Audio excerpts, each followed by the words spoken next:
नमस्कार, मैं हूं आपके साथ शिप्रा झा और आप देख रहे हैं न्यूज़ 18 बिहार का डिजिटल प्लेटफॉर्म।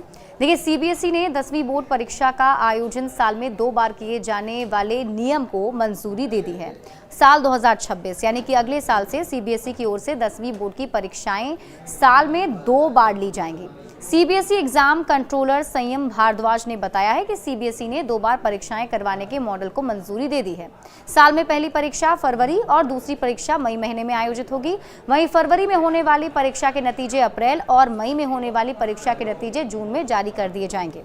आपको बता दें कि 10वीं बोर्ड परीक्षा के जो स्टूडेंट्स को पहली परीक्षा में हिस्सा लेना अनिवार्य होगा और दूसरी बार होने वाली बोर्ड परीक्षा में इच्छा से भाग लिया जा सकता है। दूसरी बार में छात्र अपने अंकों में सुधार करने के लिए हिस्सा ले सकते हैं। नए नियमों के हिसाब से इंटरनल असेसमेंट साल में एक ही बार किया जाएगा।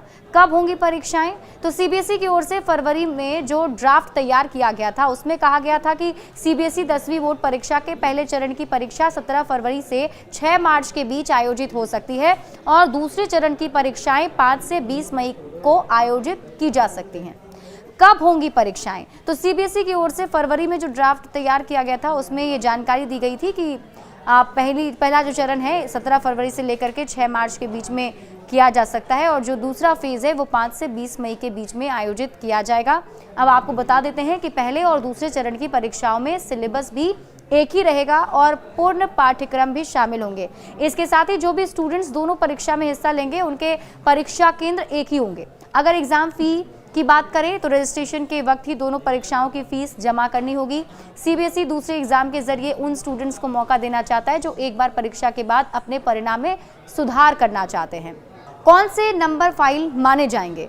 देखिए, अगर कोई स्टूडेंट साल की दोनों परीक्षाओं में हिस्सा लेता है तो उसके उन नंबर को फाइनल माना जाएगा जो ज़्यादा होंगे। अगर किसी के पहले एग्जाम में ज़्यादा नंबर आते हैं तो दूसरे एग्जाम में कम नंबर आते हैं तो उसके पहले चरण की परीक्षा के नंबर को फाइनल मान लिया जाएगा। अगर किसी के दूसरे में ज़्यादा नंबर आते हैं तो दूसरे वाले चरण के एग्जाम को फाइनल नंबर मान लिया जाएगा। किन स्टूडेंट्स को नहीं मिलेगा दूसरा मौका?